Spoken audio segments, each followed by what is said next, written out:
Hey there. So we've got another couple questions on converting numbers into the lovely scientific notation, which I'd just like to represent with SN. So here's our question. So we need to come up with numbers that are between 1 and 10. Can't be any bigger than 10, all right? All the numbers all the way up to, but not including 10. So where is our decimal point on number 7 here? So we've got this crazy big number here. Yep, our decimal point all the way over here. So is this number right now as it is between 1 and 10? Absolutely not. Absolutely not. So where can we move that decimal point so that it is between 1 and 10? Well, I think most of you would say it has to be right there, just to the right of the 2. And that's right where we're going to move it. So it's over here. We've got to count how many jumps. All right, how many spots do I move this decimal in order to get it all the way over there? Well, we've gone 1, 2, 3, 4, 5. So it takes us six moves to get there. Right now, you could say that this is 2.0. That's fine, or we can just leave it alone and just say, hey, it's just 2. What power would I raise this to? Would I multiply 2 by? What power of 10 in order to get the number? All right, 2 million. That's this crazy long number that we've got here. Well, we just have to count the number of hops we made. Our number has gone from 2 million down to 2, so our number is getting smaller, so that means our power of 10 is going up. 1, 2, 3, 4, 5, so we had 6. All right, 6 jumps. There we go. So 2 times 10 to the 6th power, that's what we've got here. If we look at the problem below it, though, okay, this one a little bit trickier, because instead of just having one number, I have 3 here. So my decimal point we know is right here. Now, where do I move it so that I get a number, all right, that is back here between 1 and 10. Between 1 and 10. So if I move it, let's say I go here, all right, and I leave it just to the right of this 9. Well, that would leave me with the number 489. That is certainly not between 1 and 10. If I move it one more, right, now it's between the 8 and the 9. Well, that's 48.9. Getting closer. Got to move it one more. All right, so still I've got to move all the way over there so that my number really is, what, 4.89.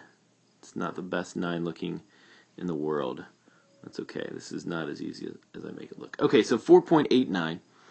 Now, we have to multiply that. If I multiplied 4.89 times 10 to what power would that be in order for me to get this number here, 48,900? Remember, we started here with our decimal. So we're going to end up moving it 1, 2, 3, 4 spots over.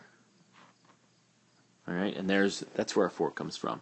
Yes, this is as easy as it looks. Now, what if I give you a wrinkle? What if I give you a number that's already in scientific notation? Might we be able to convert it out of scientific notation to see what that original number is? Well, we could, but let's look at this and see. Let's see what we have here. So I want to do 2 things with this. First off, the first thing I want to do is I want to write this in scientific notation. And you're probably telling me, Mr. Fricky, it's already in scientific notation. Look at it. It's 0.63 times 10 to the first. But I want you to say the first part of this again with me. 0.63. What did I tell you? For us to have numbers in scientific notation, they have to be what? That's right. They've got to be between 1 and 10. Is this number between 1 and 10? No, it's not.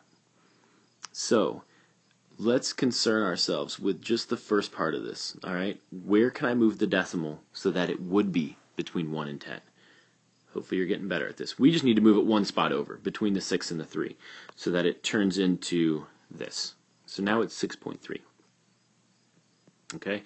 Hopefully I haven't lost you yet. Now, what have I been saying on the last couple times we've done this? When I move my decimal to the right, okay, my number gets bigger. So therefore, my power of 10 does what? My power of 10 goes down or gets smaller. Okay? Hopefully that makes sense. So if we had this number here, 0.63 times 10 to the first, that has to be the same as what? As 6.3 times 10 to the, well, I want to, my number, right, I'm sorry, my decimals went this way to the right. And normally, when we go to the right, we think about negative numbers for our exponents. But in this case, we already have 1 here. Well, I only moved my decimal, right? It only moved over 1 spot. So I can think about this as I was at 1. Then I'm going to take 1 away. Or I'm going to subtract a power of 10, right? 1 power of 10 away. 1 minus 1 turns into 0. Haha, okay. Now you're telling me, do we even need to write this? Well, we could write this, all right? This is acceptable, right? If we were going to write something in scientific notation. You guys already know anything to the 0 power is, of course, 1. So I would challenge you, if you look back, if you were to take this right here, 0.63 times 10 to the first, and you wanted to write that in scientific notation, all right, yes, we would get 6.3 times 10 to the first. And I bet if you used a calculator and you did that, you would get this number right here, 6.3.